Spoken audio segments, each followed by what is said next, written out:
Hello, Albrecht. Got your carburetors here to demonstrate for you. A couple things to make sure the owner knows. Always use a wrench to stabilize the fitting in the flip-hole cover, and use the other wrench to work your swivel fittings. When installing the carburetors, install them loosely and then put your airlock in place and make sure it fits properly. Then snug down the carburetors, because there's enough slop in the carburetors that if you just install them, tighten them up, the airlock will not fit. Make sure the choke levers are to the center. You'd be surprised how many people don't do that. Your friend 1/4" drive wobble sockets. You do not need 3/8 or 1/2" drive to tighten these carburetors. You're not putting together, not holding together the Eiffel Tower. The 1/4" drive is perfect for getting up underneath here, and it's all you need in terms of torque. Speaking of installing the carburetors correctly, make sure you got your thick washers, and you've got your DIN 137 8mm wave washer that goes right here, which acts as a limit stop for the metal sleeve that helps support the carburetors. As you can see, when the metal sleeve is not installed, when the wave washer is not installed, the sleeve digs right into the carburetor body. It depends on how much they've cranked down on it, and also it allows you to reach a point at which you have tightened up your nut and bolt to hold the carburetors in place, because the sleeve acts as your limit stop. We've got all new factory carb gaskets, which you can tell by the red color. All your machine surfaces have been CNC machined. Well, one of the great things about the CNC machines are that they can make everything plumb and true, which the French did not do in the first place. So these bores here were not always plumb and true with the shafts, the cross shafts, and now they are. Makes a huge difference in the way these things operate. Let's see, we've got been outside a little bit, so we got ambient temperature on the carbs. It's good. Gonna get you a genuine cold start here. See if there's anything else I'm forgetting. Let's see, choke cable comes straight down, and one of the adjustments you get to make is on these jam nuts and screws is to raise and lower the choke levers so that they properly meet the cable coming up from the top, coming down from the top, and everything lines up as best it can. Because remember, these choke levers are trying to describe an arc, whereas the cable is coming straight down, and so the two are fighting each other. It makes it difficult to pull the choke cable, so make sure the cable is lubed up as best as possible. Let's see, the things we're going to be working with here. Things we're going to adjust: the idle speed and the idle mixture screw. And what we're going to do with the idle mixture screw, now this is for the first barrel only. Second barrel is completely blanked off. It's a dummy. Don't mess with it. First barrel idle mixture screw, you're going to screw it in and out until you get the best possible idle speed, best running of the engine. And the way I do that is to use a analog RPM engine analyzer, and that gives me my best RPM reading, because I can do it by ear, but seeing it by the numbers makes my job a little bit easier. So, all right, let's see if we get you on screen here. We can see that one. We can see that one. We can see that one. Okay, we want the second barrels to close off as much as we can. 3 and below is gravy, is what we want those to close off to. And then we want these to have the same airflow reading, so we've got the carburetor synchronized. And we do that by, got to warm up the engine, and we've got to run them independently of each other, so the throttle linkage will come off. And so let's see if we can't get these started. Make sure you got fuel in the carburetors. by using your priming lever. Alright, we're good there. Okay. Switch on. Choke. Oh, wait a minute. I forgot to cover this. What gives you your idle speed or choke speed when you are first cranking up and choking the engine. It is this little teeny screw back here and its jam nut. And this screw is supposed to have a clearance of 15 thousandths between it and the lever it acts upon, which is part of your choke mechanism. And that's what sets your idle speed, or your ability for the engine to idle up, because all you're doing when you move the choke lever, you may notice right here, when you move this choke lever, all you're doing is physically moving the lever, the throttle. You're not doing anything special. You're just doing what your foot could be doing, but they have it rigged up with a lever, so that's what controls how much throttle is opened up. So let's go back, make sure we can read everything here, so you can see the numbers.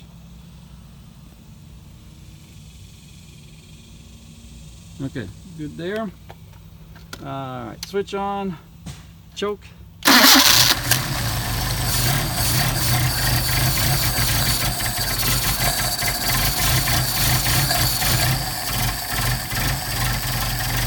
what we like. Of course, it is warm out, but during cold weather, obviously you'll have this choked a little bit more, but they should not require much, because these are really nice carburetors.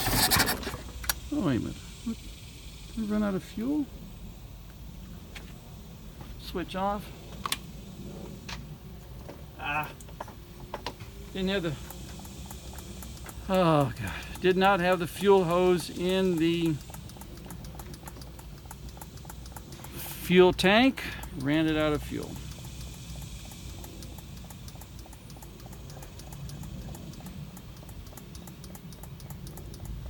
Pumping up the carburetors. All right.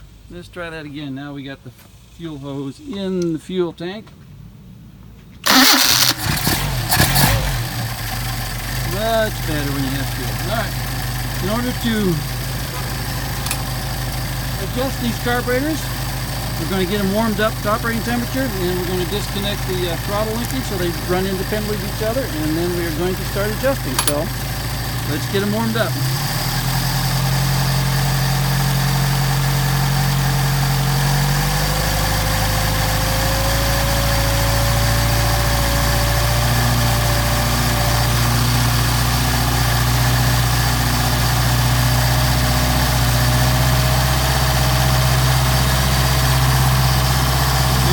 Synchrometer BK1 to 35 right out of the box.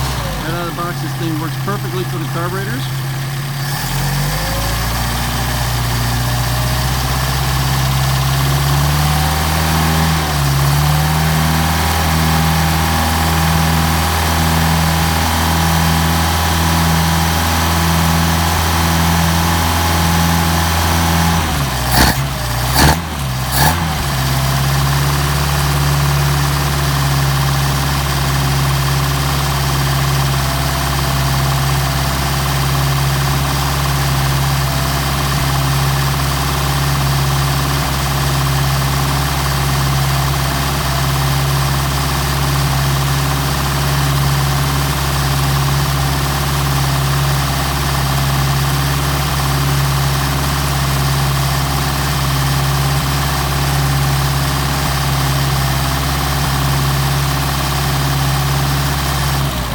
Thermostat is opening up, you see it dropping back, and then let's go back to our carburetors.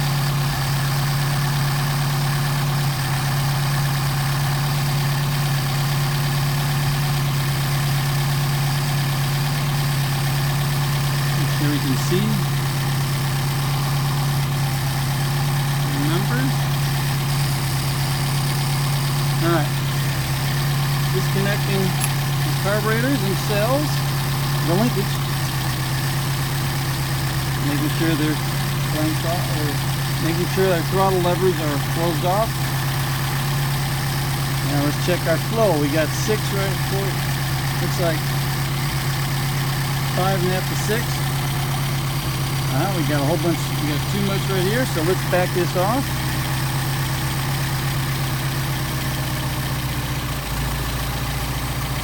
We get 5.5 to 6, there's 6.5. It also depends on what idle you want. That's where these are going to be set. 5.5 to 6, a little bit more, back up just a smidge. 5.5 to 6. 5.5 to 6. Alright, next we're going to adjust our idle mixture screw. So for this, we're going to come down here and we're going to watch our RPM.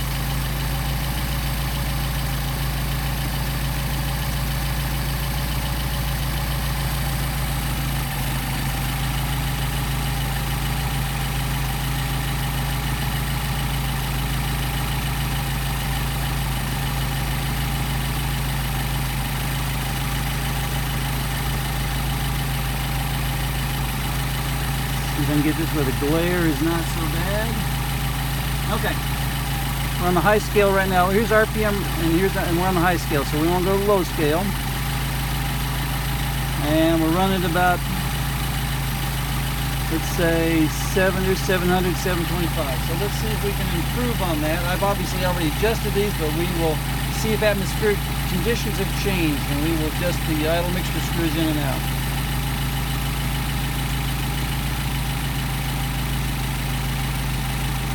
See the idle degrading. Alright, now we back it the other way.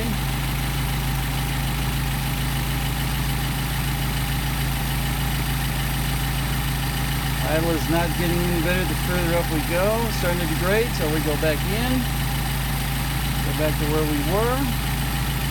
Other carburetor.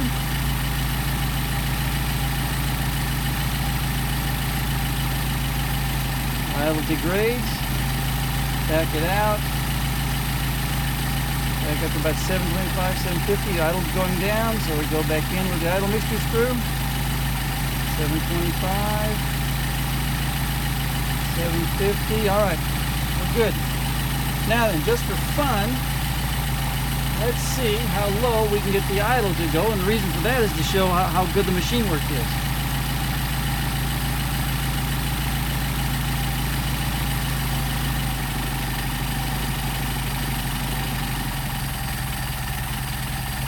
And we're down below 600.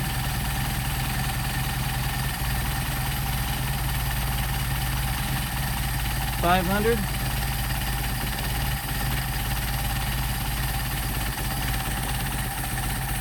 $425, $450.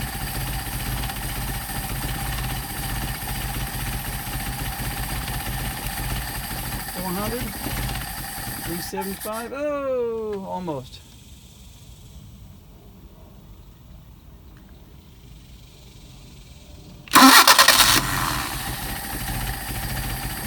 Yeah, how about that?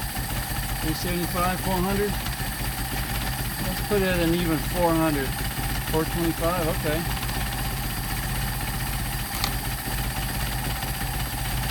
That's what it looks like when idling it at 400 RPM. Very nice carburetors. Again, the reason to do that is checking our machine work, quality of our machine work. So let's go back to getting the idle back where it should be, about 700.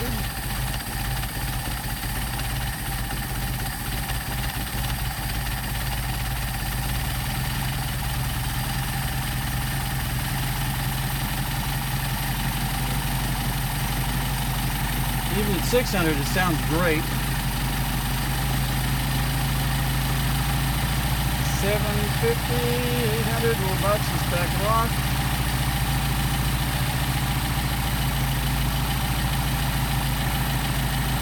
750. Alright.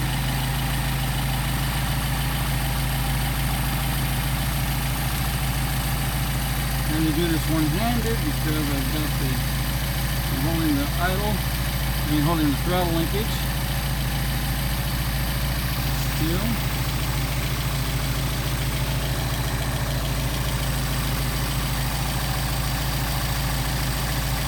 Alright, so let's check our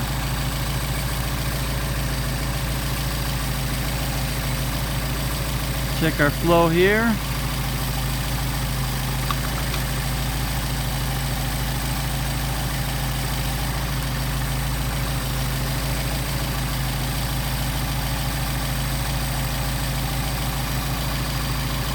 Five and a half, 6. 5 and a half, 6. 5, yep. 5. So let's back this one off just a smidge in the front.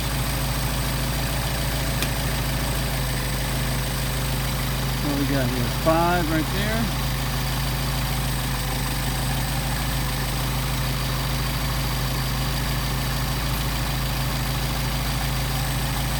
See whether or not. There's 5 right there. Okay. Right here's 5. Very good. You see it with the glare. Very sunny out here.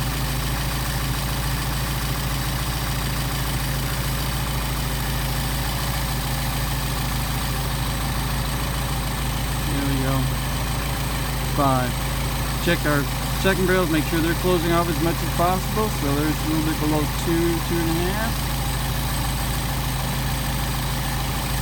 The glare is something else.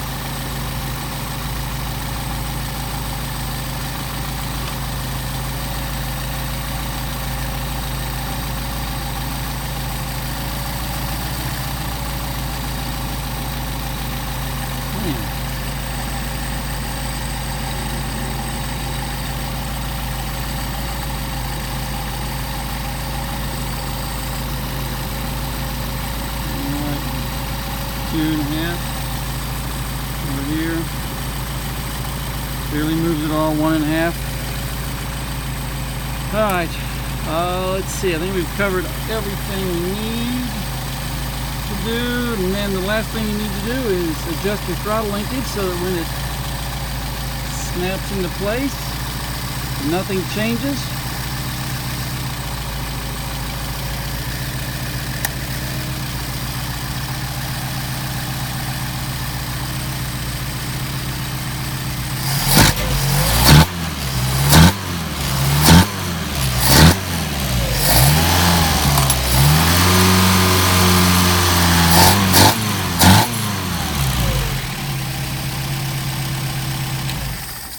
Damn nice set of carburetors. Let's try a hot start.